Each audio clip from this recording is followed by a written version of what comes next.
This program is made possible courtesy of the Wilfred Lai partners. For prayer, inquiry, and partnership, contact us on 0800 000 898 or send SMS to 23378, and our team of counselors will help you. In this land, there are people who want to see revival. Kwa sababu hakika naona katika nchi kuna watu wanaotaka kuona uvuvio. Some countries you go to are not ready for revival. Kuna nchi zingine ukitembelea hawako tayari kutaka uvuvio.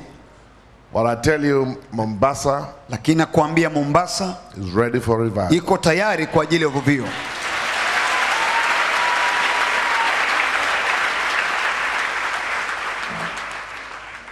So this evening, kwa hivyo jioni ya leo, we're going to take attention off ourselves for a while, for a night. Tutaacha kujilenga nafsi zetu kwanza, and let's do the mind of God. Na tukatende nia ya Mungu. Thank you so much. Asanteni sana. So tonight, kwa hivyo siku wa leo, I want us to look at the price of revival. Ningetaka tukaangalie gharama ya uvuvio. I salute all the bishops. Ninawaamkua na kuwaenzi maaskofu wote. And the archbishops.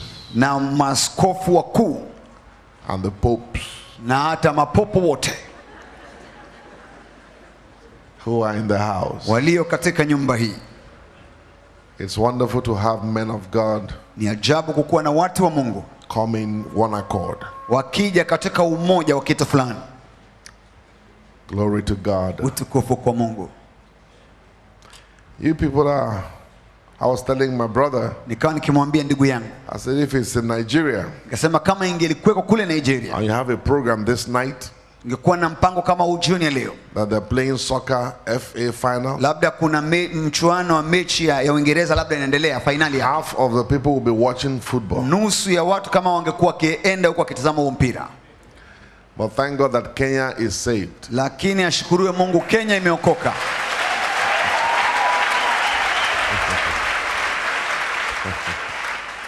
Amen. Amina. Just thank God for tonight. Just bless Shukuru tu Mungu kwa usiku wa leo. Father, we bless your name. Baba, tunalibariki jina lako.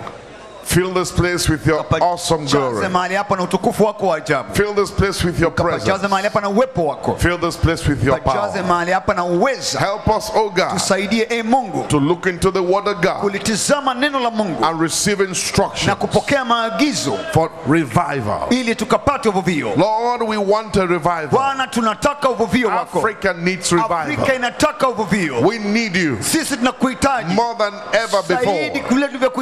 Lord, as the deer panted after water, so pants our soul after you. We are hungry for you. We are thirsty for you. Without you we can do nothing. Oh God, show us mercy. Oh God, hearken to our cry.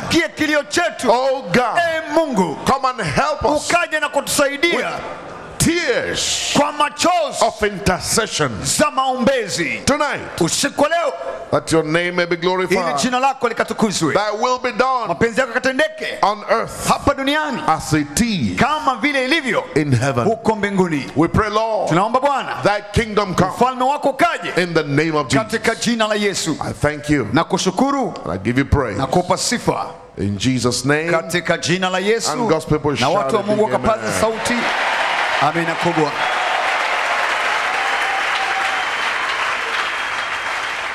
You may be seated. Mnaweza kuketi.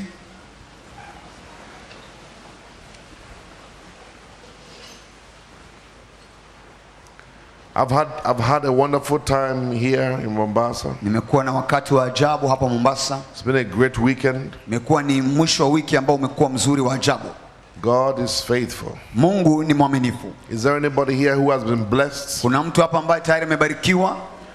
If you have been blessed, then give the Lord some praise. Kama basi umebarikiwa, mpatie Bwana sifa.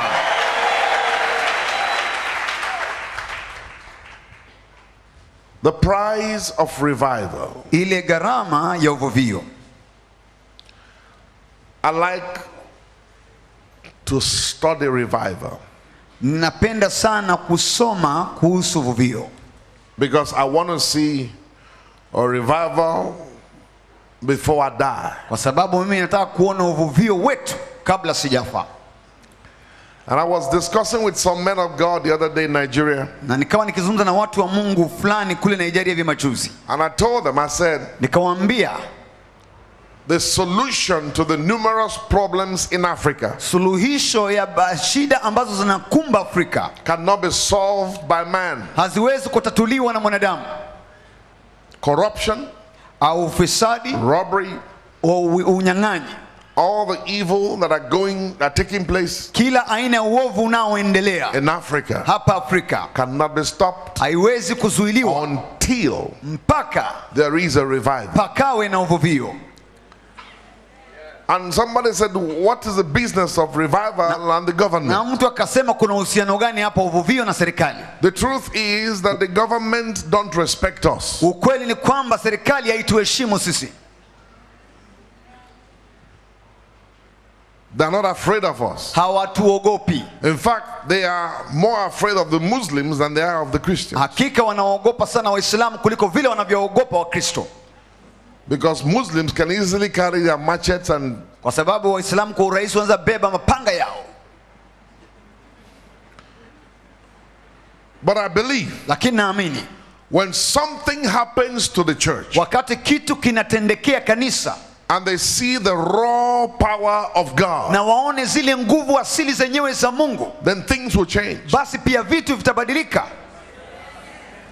When some crazy man who is possessed by the Holy Spirit, wakati mtu mmoja kichaa aliyepagawa na Roho Mtakatifu, comes on TV, akionekana katika runinga, and tells the president, na mwambie raisi, this and this and this, hii na hii na hile, if this does not happen, kama hii isipotendeka, and it happens just like that, na itendeke tu hivyo, over and over again, na itendeke hivyo na hivyo mara kwa mara, then some fear will come. Basi kuna hofu itaingia. The hope of God is not the government. Tumaini la Mungu aliko serikalini. The hope of God, tumaini la Mungu, is a revived church. Ni kanisa lililovuviwa.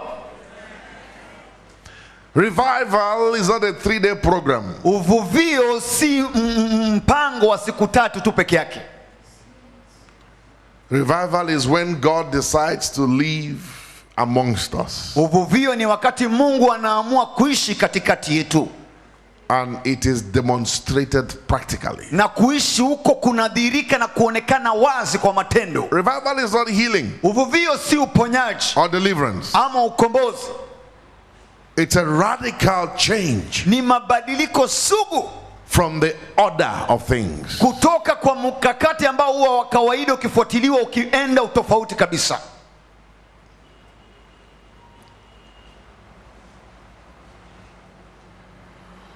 Revival does not come because we wish for it to come. Uvuvio hauji kwa sababu tunatamania kuona uvuvio. Revival comes through tears of praying people. Uvuvio ukuja kutokana na machozi ya watu wanaoomba.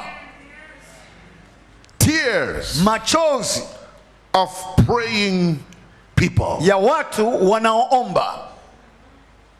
Evan Roberts, huyo bwana kwa jina hilo. Evan Roberts. Evan Roberts. Hiyo sikupata, samahani. I thought there was a Swahili Kenyan translation for Evan. I didn't hear Evan, I didn't hear Roberts. I said, what was that? Yes. Hiyo imenipita. And I'm used to translators. Nimezoea tafsiri. I went to preach in Poland. Nikaenda kule Poland last week. Wiki iliyopita. And I had the worst translator in my life. Nikasikia mmojawapo wa tafsiri ambaye alikuwa wa kushangaza maishani mwangu mote. I said, do you know what God is about to do? Nikasema, unajua Mungu anaenda kufanya kitu gani? She said, what? Akauliza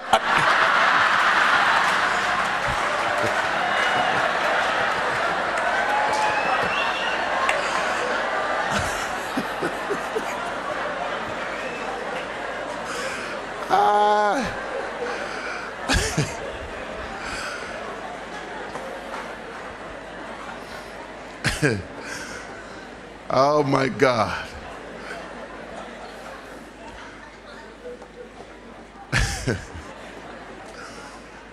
I said, tell them what I said. Nikamwambia waambie kile nimesema. Is that me? What is God about to do? Mungu kwani anaenda kufanya nini?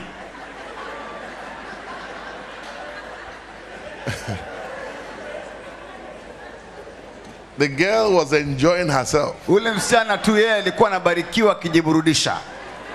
She was translating what she felt like telling them. Yeye alikuwa akitafsiri kile ambacho angetaka kuwaambia watu wale. Oh God. Evan Robert said, huyo bwana kwa jina Evan Robert alisema, they asked him, they said, what is the key to wakamuuliza ufunguo wa kuingia katika uvuvio ni nini? He said Matthew 7:7. Akasema Mathayo 7:7. Ask and ye shall receive. Omba nawe utapata. I believe that when the church really begins to ask, naamini wakati kanisa hakika linapoanza kuuliza and to seek, na kutafuta, and to knock, na kubisha, God will have no choice, Mungu atakuwa hana chaguo, than to do something. isipokuwa kutenda kitu. How many of you want to see God do something? Wangapi wataka kumwona Mungu akitenda kitu? I'm tired of church as it is. Nimechoshwa na kanisa vile lilivyo. I'm tired of going to church on Sunday. Nimechoshwa kwenda kanisani Jumapili, and it's a normal thing. Na inakuwa tu ni kitu cha kawaida. 3 songs, nyimbo 3, 2 worship songs, nyimbo 2 za ibada, na matangazo, sermon, na ujumbe, offering, sadaka, tithes, fungu, and benediction. Na kufumbukana. We go home. Tunaenda nyumbani. How was church today? Kanisa ilikuwaje leo? Wonderful. Ilikuwa ya ajabu.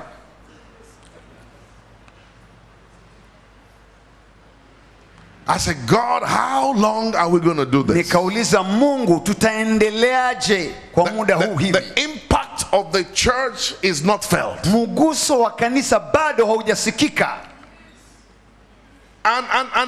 And the thing I see is we think we can impact the society by doing good stuff. Na katika hali hii tunafikiri tunaweza kushawishi na kugusa jamii kwa kufanya vitu vizuri vizuri. It's okay to do good things. Ni sawa, ndio, ni vema kutenda mema. But that's not what God has in mind. Lakini si hiyo ambayo ndio Mungu ameweka akilini. The Rotarians can do that. Wale wenye kukua na vituo ama vyama vya kusaidia wanaweza fanya kazi kama hizo. The NGOs can do that. Na hata mashirika yasiyo serikali ndio kazi zao hizo. But there's something much more than that. Kuna kitu zaidi ya hicho. The church is supposed to affect the spiritual atmosphere of the city. Inafaa kushawishi na kufikia ulingo wa roho ambao uko katika mji wao. When a real revival breaks out, wakati uvuvio halisi wa kweli unapochipuka, bars and nightclubs will shut down. Na hata mabaa na vilabu vitafungwa. You don't believe me? Wewe uniamini?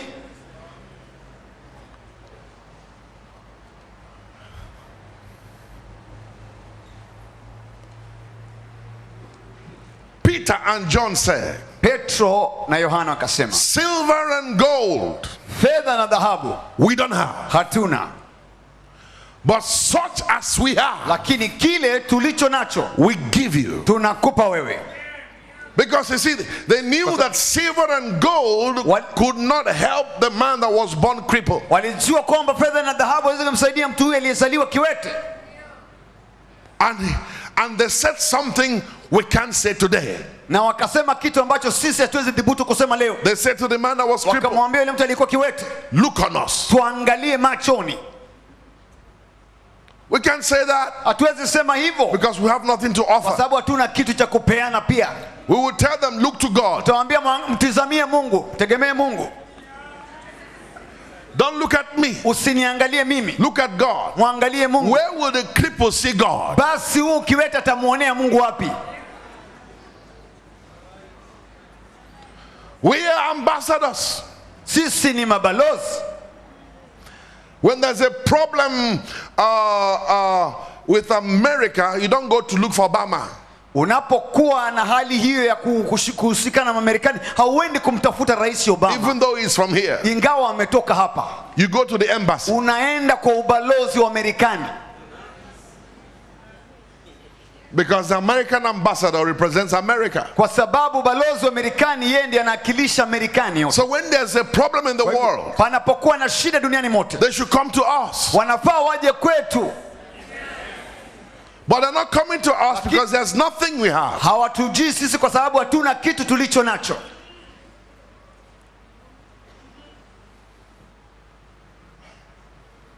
Silver and gold, fedha na dhahabu, we don't have. Hatuna. But there is something we have, lakini kuna kitu tulicho nacho, that you need, ambacho wewe unahitaji, and we give it to you. Na tunakupa wewe. Today, leo, we have silver and gold. Tuna fedha na dhahabu. But not what the world needs. Lakini si kile ambacho dunia huko inahitaji. Silver and gold cannot save the world. Haiwezi okoa dunia hii. There's enough silver and gold. Kuna fedha na dhahabu za kutosha. But there is something the world needs. Kuna kitu ambacho dunia inahitaji. And that thing can only come through us. Hicho kinaweza kuja kupitia kwetu. But unfortunately, lakini cha kusikitisha, we don't have it. Sisi hatuna kitu hicho.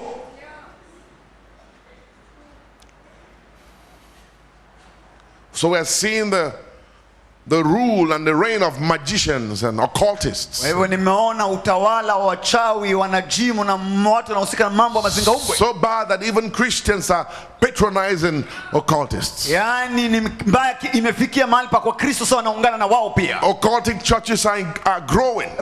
Makanisa kimashaitani sasa yanakuwa. There are churches that are run by the power of witchcraft. Kuna makanisa ambao yanaendeshwa kwa nguvu za uchawi. And they're growing. Na makanisa yanakuwa. In the name of Jesus. Katika jina la Yesu. They're working miracles. Wanatenda miujiza. All kind of things are happening. Kila aina vitu vinatendeka huko. Why? Kwa nini? We have not seen the real revival. Tunaona uvuvio wa kweli. When revival breaks out, all those places will shut down. Sehemu hizo huko kote watafunga. Somebody shout, mercy, Lord. Mercy, Lord. I said shout, I didn't say say. Sikusema sema, nasema paza sauti. You're not talking like Kenyans again. Sasa mmerudia, mmekuwa na tabia sasa kama wa Kenya ya kusema mercy, Lord. Rehema Bwana. Mercy, Lord. Rehema Bwana. This, well, I'm not surprised because this is not for everybody. Sishangai kwa sababu hii si ya kila mtu. Tonight, I have no car for you. I have no wife. I have no husband for you. Usiku wa leo sina gari kwa ajili yako, sina mume ama mke kwa ajili yako.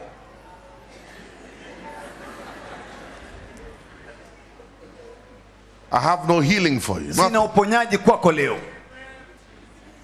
I came to touch the hearts of some people who are hungry. Lakini nimekuja kugusa mioyo ya watu walio na njaa. Some people who are tired of practicing selfish Christianity. Watu waliochoshwa na kukuwa na Ukristo wa kujinyima au kujitakia vitu vyao wenyewe. We are serving God because of our needs. Sisi tu tunamtumikia Mungu kwa sababu ya mahitaji yetu. We are a needy generation. Sisi ni kizazi cha uhitaji mwingi. Give me, Lord. All we can get from God. What about the need of God? Je, lakini shughuli ya kushughulikia hitaji la Mungu ni vipi? God has needs. Mungu pia ana mahitaji. He needs man to pray. Anahitaji mwanadamu akaombe. He needs man to stand in the gap. Mwanadamu akasimama katika pengo. He needs man. Anahitaji mwanadamu to travail. Akaugue. It's not wrong because thank God we have a father who can meet our needs. Ashukuriwe Mungu, ndio tuna baba anaweza kukutana na mahitaji yetu. But let's not be carried away by our needs. Lakini tusibebwe sana tukasahau kwa sababu ya mahitaji yetu. Let's not base our worship on our needs. Ibada yetu misingi yake sio kwa sababu mahitaji yetu yakutana nayo, hapana. Let there be a balance. Pakawe na kiasi. Let the church wacha kanisa rise up again ikainuke tena in the power, kwa nguvu, in the glory, kwa utukufu, and in the anointing na kwa mafuta of the early church. ya lile kanisa la kwanza. We want to see those that turn the world upside down. Kuona wale waliogeuza dunia juu chini. We want to see those who will evangelize. Tunataka kuona wale watakafanya uinjilisti. I have noticed that evangelism is dead. Nimetambua kwamba uinjilisti umekufa pia. Christians don't evangelize anymore. Wakristo wafanya uinjilisti tena. Why? Kwa nini? We are seeing church growth, tunaona kukua kwa kanisa, but not kingdom growth. Lakini si kukua kwa ufalme. People are moving from church to church. Watu ni ile tu kuhama kutoka kanisa moja kwenda kwa lingine. Christians are inviting Christians to their own church. Wakristo wakialika Wakristo wenzao kwa makanisa yao. Come to my church. Njoo kanisani kwetu. My pastor when he preaches, mchungaji wangu akihubiri, fire comes from his ears. Moto toka kwa masikio yake.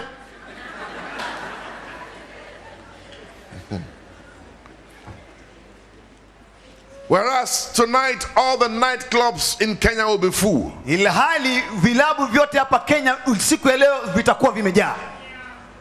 Kenya is a holy land. Kenya ni nchi takatifu. They're walking about freely.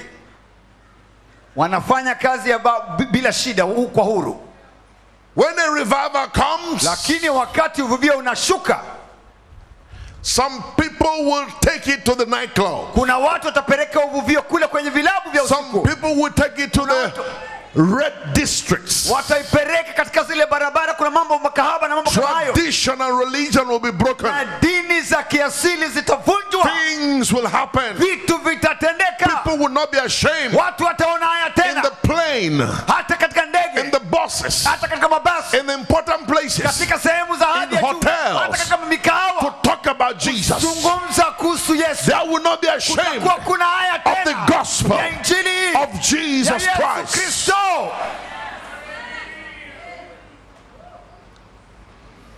I've never seen anybody preach the gospel in a plane. Sijawahi kumuona mtu akihubiri injili ndani ya ndege. Especially in the first class and the business class. Hasa katika kile kitengo cha kwanza na kile kitengo cha wafanya biashara. But I believe lakini naamini that when this thing happens, kwamba kitu hiki kitakapotendeka, you don't care if you're in a first class, haujali kama uko katika first class or in business class, ama katika kile kitengo cha wafanya biashara, stand up and tell them, utasimama na uambie, listen to me, nisikilizeni. I hope you guys all know Jesus. Natumaini nyote nyinyi hapa mlioketi hapa mnamjua Yesu. Come on somebody. Mtu you enter a restaurant, unaingia katika mkahawa, you don't pray closing your mouth. Hauombi ukiwa umefumba kinywa. You raise your hands, unainua mikono yako, and let the people know, na watu wakajue, that there's something about you. Kwamba kuna kitu kukuhusu wewe. You keep them uncomfortable. Yaani unawasababisha kose starehe pale. They inconvenience us with their cigarettes. Wao wanatutolea starehe na moshi wa sigara zao. Even when they say no smoking, hata wakati wameandika kuna kuvuta sigara, they smoke. They puff at us. And we're very quiet. Na tumekaa kimya, tumesetwa pale na moshi. Hapana. We should enter the restaurant katika hiyo mikahawa and lift our hands. Tuinue mikono yetu. I don't care if you call us hypocrites.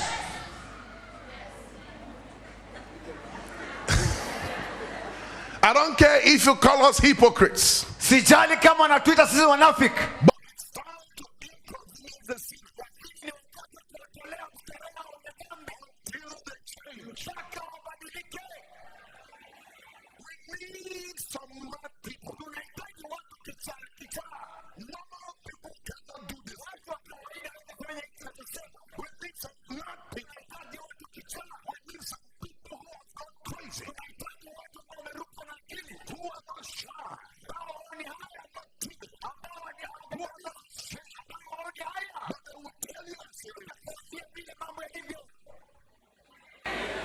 We need people full of the Spirit. Tunahitaji watu waliojawa na Roho. Was it not Paul? Kwani ilikuwa ni Paulo? The deputy of the governor of the country sent for Paul. Wakati yule mdogo wa mkuu wa ile nchi alipomtumania Paulo aje kwake. In Acts 13. Katika Matendo 13. To hear the gospel. Ili akasikia injili. And the Bible says, na Biblia inasema, there was a sorcerer. Kulikuwa na mchawi by name Elimas. Kwa jina Elimas.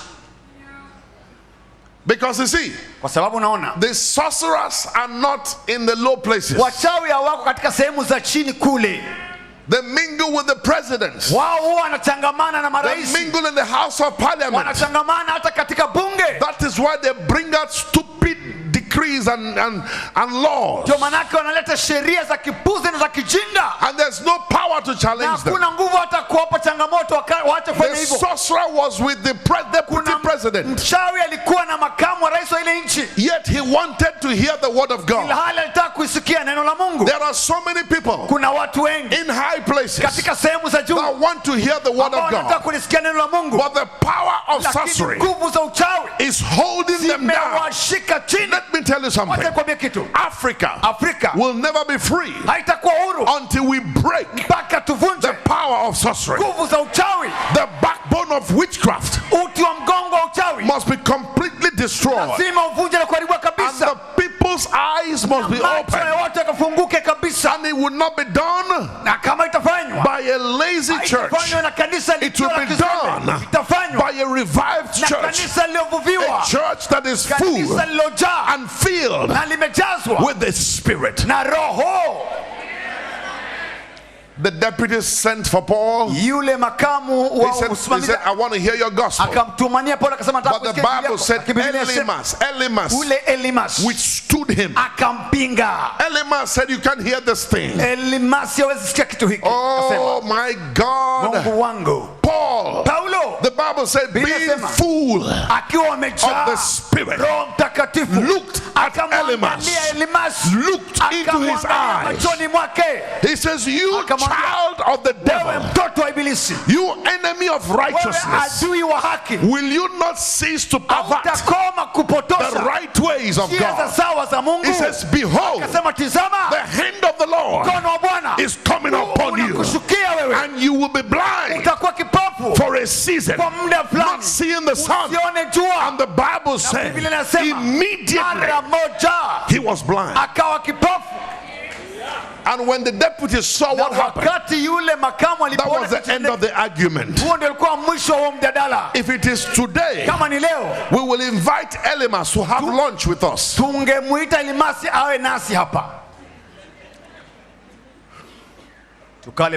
Let's discuss.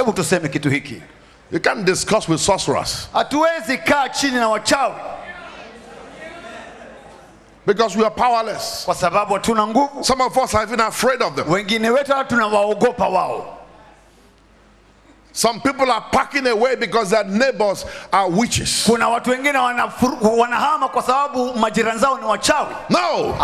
the witches should pack away. How can you pack away? Because your neighbor comes to oppress you at night. How dare you run from darkness? You stand up and issue a decree and take authority and release the fire of the Holy Ghost in your offices. Refuse to be oppressed.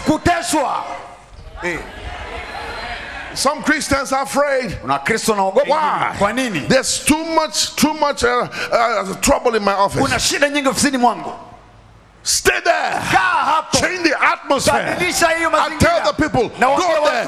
Go early to work. Bind every spirit. I believe something is about to happen. If you believe me, shout amen. I believe the time has come for the world to know. The Bible says that the world, the creature, is waiting for the manifestation of the sons of God.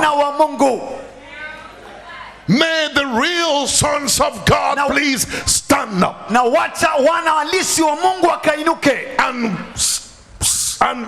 and speak as led by the Spirit.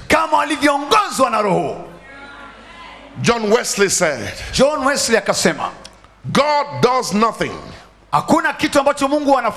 redemptive or spectacular in the world except through prayer.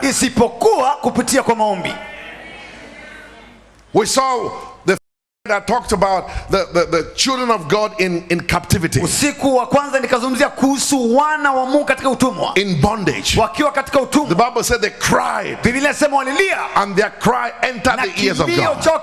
And God did something spectacular. As long as we are bearing up with things, there's nothing God can do. But I believe it's time to cry. It's time to tell God, come.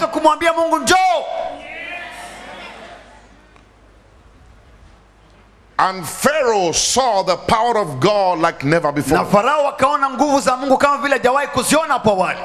Matthew Henry said, when God intends to bring great mercy for his people, the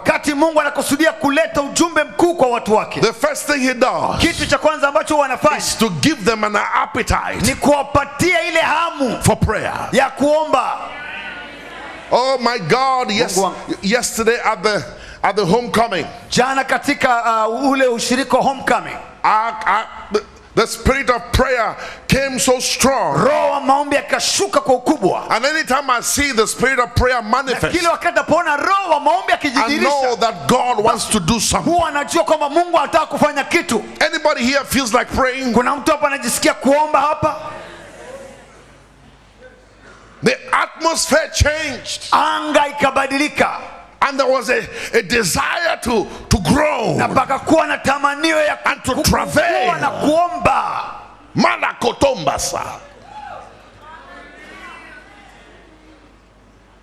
This is not the time to pray like we used to pray. This is a time to pray prayer with prayer.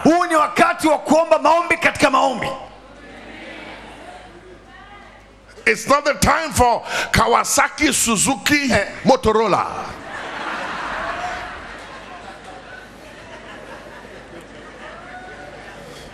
Let us pray. Kawasaki, Kawasaki, Kawasaki, Motorola, Motorola, Motorola, Suzuki, Suzuki, Suzuki.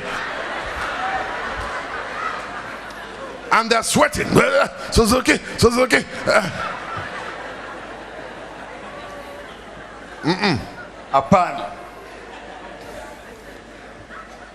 That is noise. I'm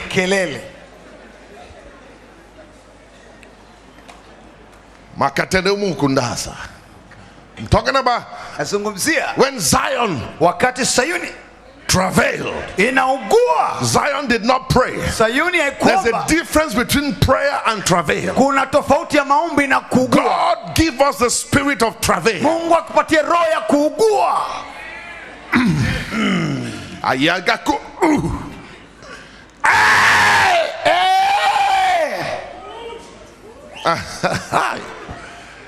I want to get into an atmosphere of travail. I want to get into a place where it will be difficult to stop praying.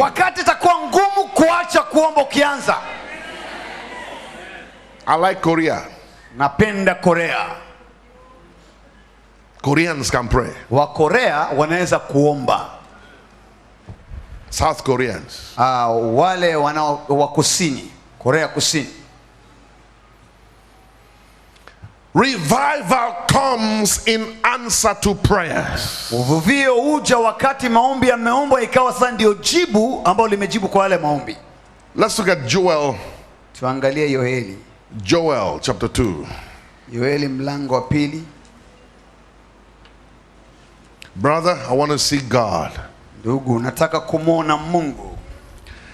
Verse 16 says, gather the people, chapter 2. Mlango wa 2 mstari wa 16. Sanctify the congregation, assemble the elders, gather the children and those that suck the breast. Let the bridegroom go forth from his chamber, and the bride out of her closet. Let the priests, the ministers of the Lord, weep between the porch and the altar. Hao makuhani wa huduma wa Bwana na walie kati ya patakatifu na madhabahu.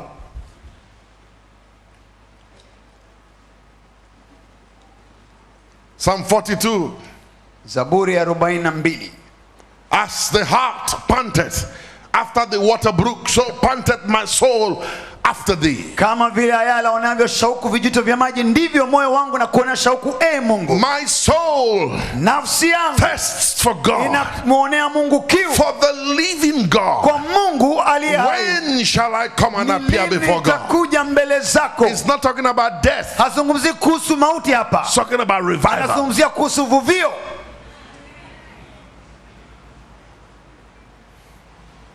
John Knox, huyu bwana kwa jina John Knox, he shook Scotland. Alitikisa nchi ya Scotland. His prayer was, Lord, give me Scotland maombi or yake ilikuwa, Bwana nipe hii Scotland ama nife. We don't have such selfless men anymore. Hatuna watu kama ambao hawajitaki nafsi zao tena, hawako. Give me Scotland. Nipe Scotland or die. Ama nife. Isaiah 64. Isaiah 64. Oh, that thou would rend the heavens, that thou wilt come down, kwamba utashuka, that the mountains might flow down at thy presence. Ili milima ikawe tambarare uponi mwako. That is revival. Huo ni uvuvio. Father Nash, huyo bwana kwa Baba Nash kwa jina hilo. Baba Nash. Baba Nash. They said it was impossible for him to pray in secret. Walisema huyu bwana ilikuwa vigumu kwa yeye kuomba katika siri. For you could hear his voice half a mile away. Kwa sababu angesikia sauti yake nusu maili mbali alipoombea.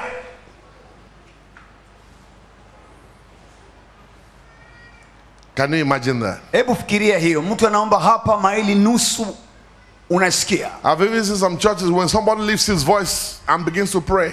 Shaenda katika makanisa ambao mtu akiinua sauti yake na kuanza kuomba, ushers come to tell him shh. Ushers wanaanza kumzimazima, wanamwambia tulia. We don't pray like that here. Hapa huwa tuombi hivyo. Somebody shout mercy Lord. Mtu aseme rehema Mungu. I'm looking forward to a time natafutia ama natazamia wakati when God will interrupt our stupid sermons, wakati Mungu ataingilia kati majumbe haya yetu ya kipuzipuzi, and the spirit of prayer falls, na roho wa maombi atuangukie. There's confusion everywhere. Pawe na machafuko kila mahali. Good confusion. Yani machafuko mazuri. And for 1 hour, kwa lisali moja, without anybody directing and controlling, everybody is groaning and traveling in the spirit. Oh, come. Send your power. Send your fire. This is the power that will transform us. This world will not change until we are transformed. We are too ordinary to affect the world.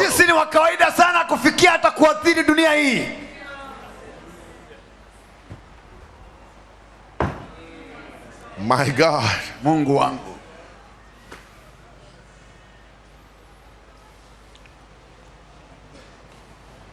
Let God mess up our agenda. Na Mungu akaingilie kati na kuchafua mikakati yetu wenyewe.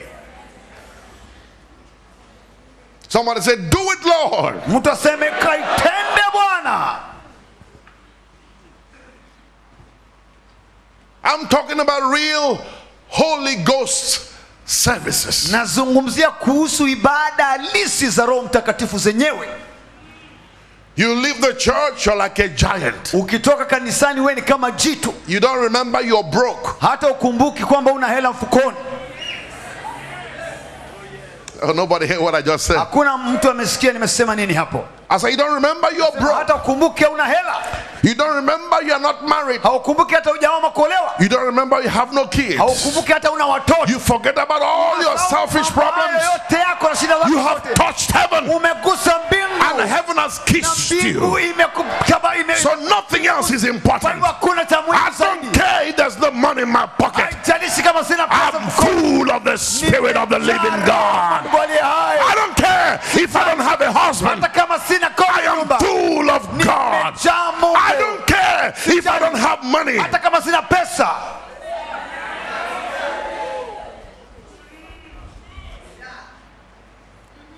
Silver and gold we don't have, fedha na dhahabu hatuna, but such as we lakini have, kile tulicho nacho, God give us that thing. Mungu tupe kitu hicho. Say that, say that, Sema say hivyo, that. sema hivyo. That thing, that thing. Kitu hicho, kitu hicho. That thing. Hicho kitu.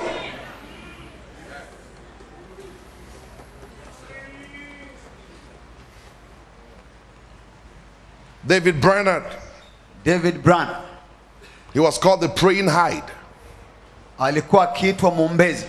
He prayed so much that his body became abnormal. Aliomba sana mpaka mwili wake ukawa si wa kawaida tena.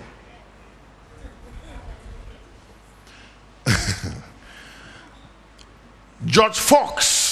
Bwana wao kwa jina George Fox. Men were afraid to look at his face. Watu hata waliogopa kumwangalia uso wake after prayer. Baada ya kuwa ameomba. These guys were so full of God. Hao watu walikuwa wamejaa Mungu. They walk into a factory. Wanaingia katika karakana mama. And the sinners will start weeping. Na wenye dhambi wanaanza tu kulia wenyewe. Sinners wenye dhambi will start weeping. Wangeanza kulia. Confessing their sins. Wakitubia dhambi zao. They walk into coaches in the train. Wanaingia katika magari ya moshi. Fear will come. Na hofu inashuka pale. Repentance will come. Na toba pia inaingilia hapo.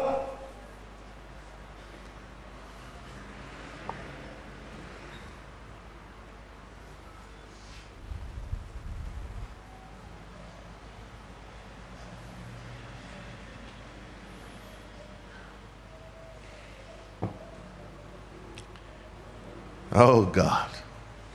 Mungu wangu.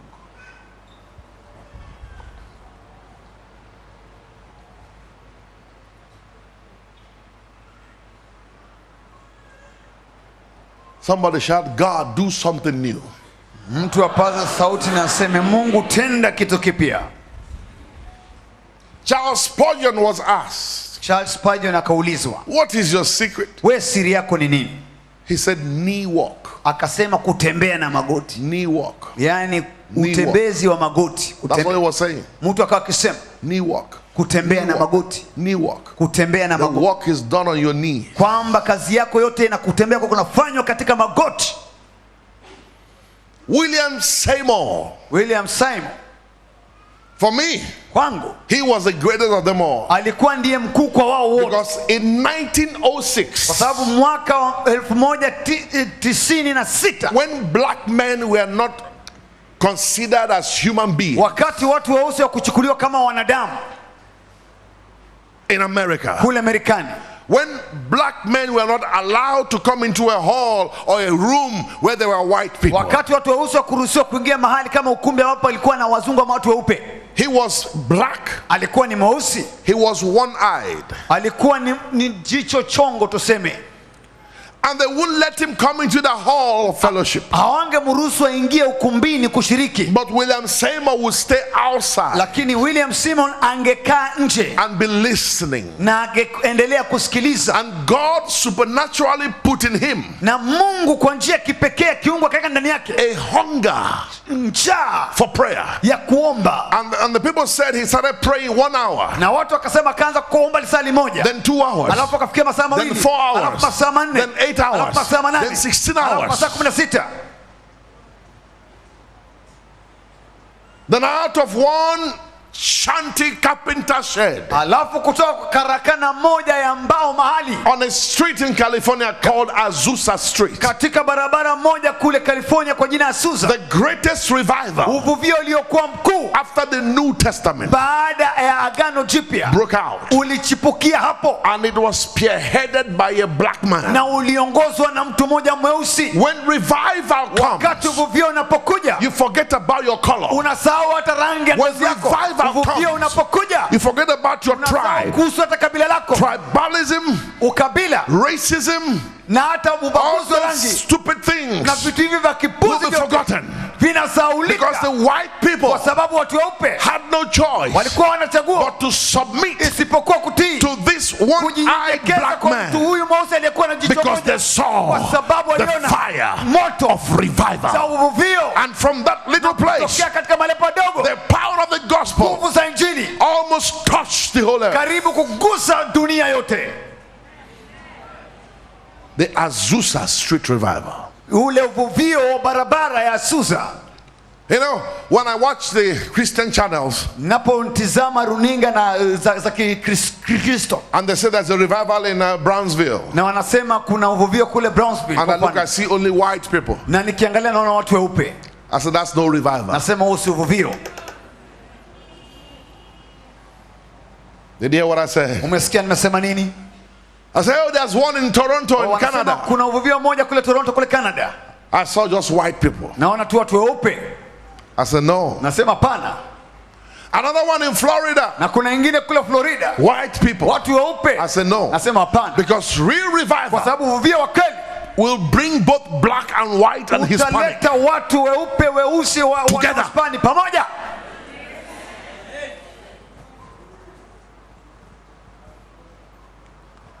There's one man in Nigeria. Kuna mtu mmoja kule Nigeria. His name is Babalola.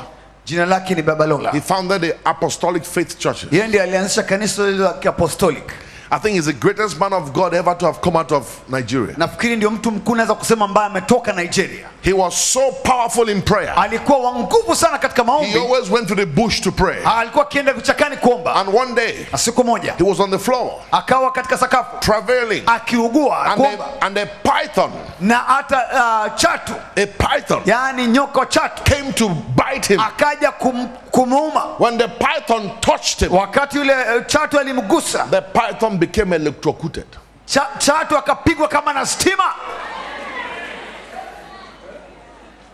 He didn't know. Yeye hakujua until he finished praying. Mpaka alipomaliza kuomba. He got up and saw a dead python. Kando ndio akaona chatu aliyekufa. Not just dead but charred. Si amekufa lakini ni kama ameungua.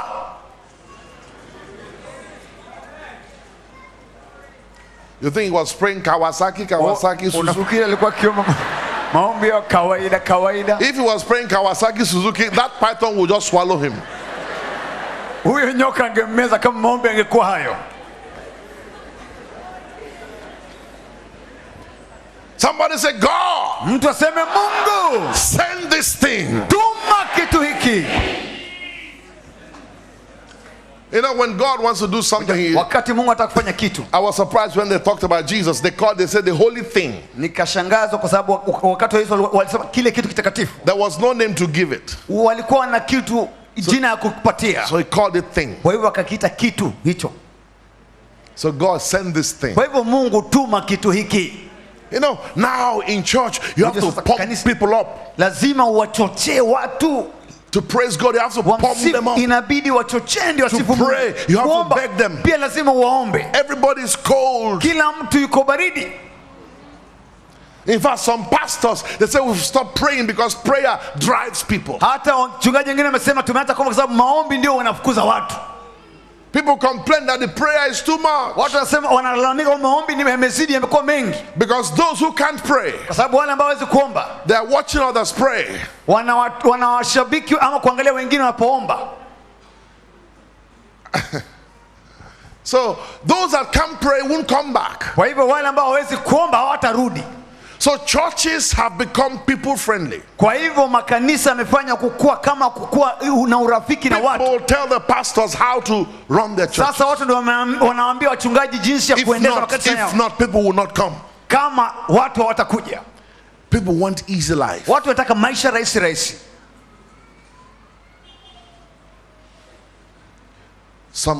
Do you know that churches like the Methodists, like all those churches had fire? Kama Methodists na mengine hao ilikuwa ni makanisa yaliyokuwa na moto hapo wale. They started with fire. Walianza na moto. And our churches, the Pentecost, has started with fire. Na makanisa ya Pentecost yalianza kwa moto. Now it has become a place of motivation. Sasa imekuwa sana mahali pa kuchochewa.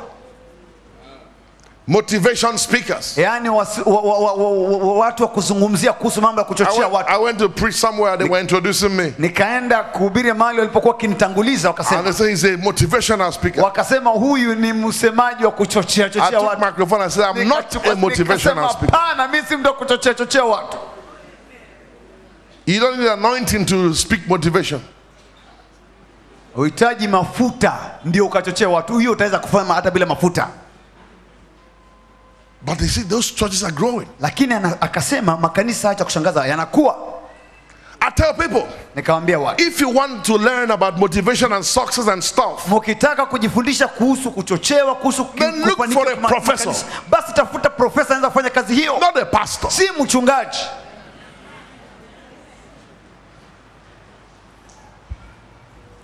You have to beg people to praise. Inabidi uwasihi watu ndio wasifu. Beg people to pray. Pray after 5 minutes, everybody keeps quiet.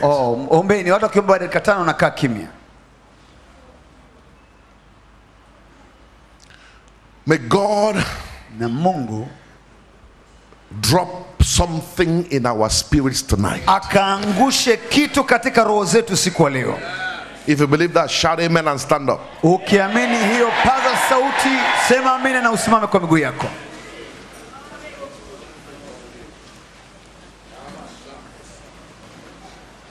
I'm tired of church. Nimechoshwa na kanisa.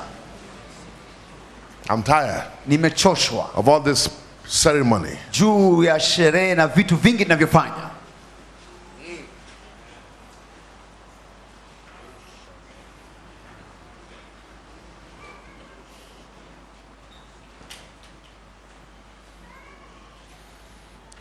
I want a church where if I'm going home after church service, nataka kanisa ambao ninapokuwa nimetoka kanisani baada ya ibada, possessed people, watu waliopagawa, when they see me, wakiniona, they be delivered. Wanakombolewa. After all, Peter and John were on their way to prayer. Hata hivyo hata Petro na Yohana walikuwa njiani wakienda kuomba. On their way to prayer. Walikuwa njiani wakienda kuomba. They not even prayed. Walikuwa hata hawajaomba. When they were locked up, they were not complaining. Walipofungiwa walikuwa walalamiki. They said, Lord, behold their threatenings. Wakasema, Bwana tazama vitisho vyao. And stretch forth your hand. Na ukaunyoshe mkono wako. Let more miracles be done through your holy son Jesus. Mikubwa ikatendeka kupitia kwa mwanao wako Yesu. And the Bible said when they had finished praying, walipomaliza kuomba, the whole place was mahali hapo pote pakatetemeka. And they were all filled pakatetemeka na watu wakajawa na Roho Mtakatifu. And they preached na with wakahubiri kwa ujasiri. My God. Mungu wangu. Let's lift our hands. Tuinue mikono yetu. Mercy Lord. Rehema Bwana. Mercy Lord. Rehema Bwana. Mercy Lord. Rehema Bwana. Mercy Lord. Rehema Bwana. Bishop, tonight, askofu siku leo, I want you to transfer the anointing for prayer. Nataka ukahamishe mafuta ya maombi kutoka kwako into our life. Katika maisha yetu. Thank God you're here tonight. Ashukuriwe Mungu kwa mahali hapo siku leo. Sikarabatka. Sikarabatka. Sikarabatka. Sikarabatka. Sikarabatka. Sikarabatka. Sika rababora baskira bakaira.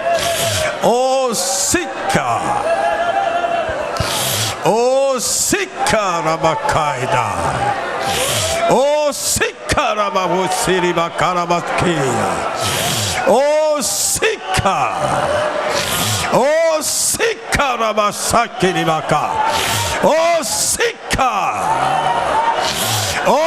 Sikarababosikara. Sikarabarebasindarobakiadaka. Sika namarika. Kurabasanda yerabakuirabaskina. Shakarababaska. Sakarababaskiribaka. Oh, Sakarababaska. Oh, Sakaraba. Kurabeya Sindarabaya Klubaska. Oh, Sandaraba. Sindaraba Kiriaba Kayaraba. Kuyaraba Sikamoraba Yatika. Kuyaraba Sakaraba Kiribaka. Kuraba Sangaraba Yaraba Suturuba Kiraba Kaina. Oh, Shataraba. Oh, Shataraba Kiria. Oh, Shataraba Kuria Basika. Oh, Shataraba Ska. Oh, Shikarabasika, Wasakarababoshikanabam, Wishakaramasikama, Wishakanamasikama, Wishakanamasikanama, Wishakanama, Hirabayabashikarababokirabakaira, Wirabashakarababorika, Wishakarababoriba Sandarabakoriba, Wishandarabakurabaya, Ishakarabaya Risaka. We Shandarabaya Kungurubakiadaka. We shall Hilaba Shandaraba. We Shandaraba Kairabaka. We shall we shall Yakilaba. We shall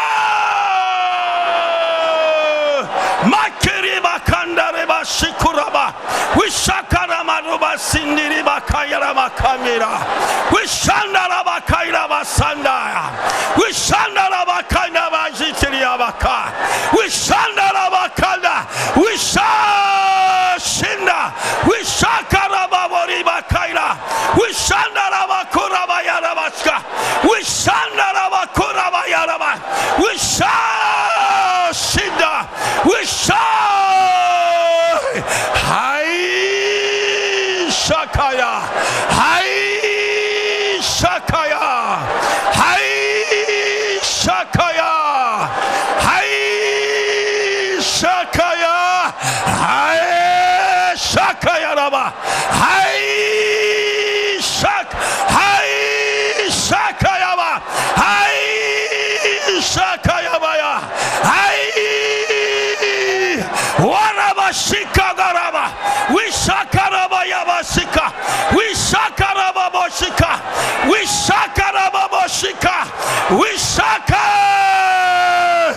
Shakaraba Bakuraba, we Shakaraba Yarisa, we Shakokiara, we Shakaraba Bokorebakaya, we Shakaraba Bokoirabasika, Hai Shora, Hai Shora, Hai Shora, Hai Shora Bakaya, Oshakaraba Bakokira, Oshakaraba Bakokira Bakanga, Oshakaraba Kongoroba Kayara Sakanga, Oshakaraba Boshika, Oshakaraba Kokirabaka, Oshakaraba Kuraba.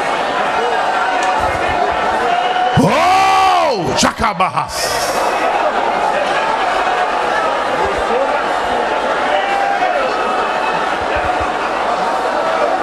In Jesus' name. Katika jina la Yesu.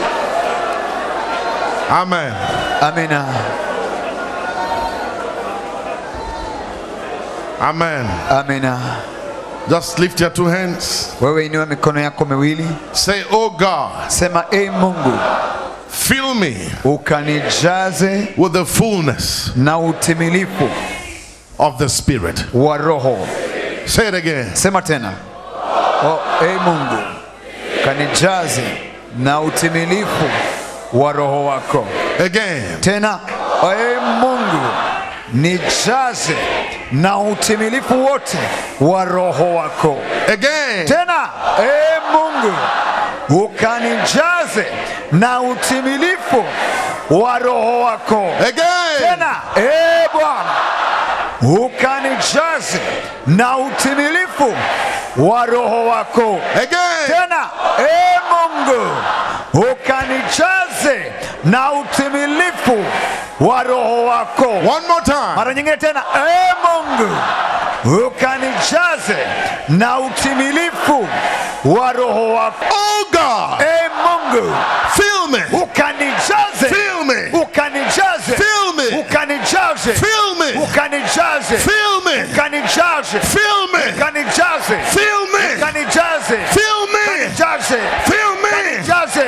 Oh God, Mungu fill me, nijaze, fill me, nijaze, fill me nijaze with the fullness na utimilifu of your wa spirit. Roho wako.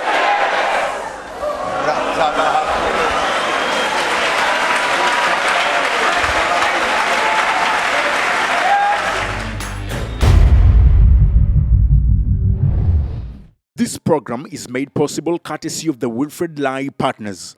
For prayer, inquiry, and partnership, contact us on 0800 000 898 or send SMS to 23378, and our team of counselors will help you.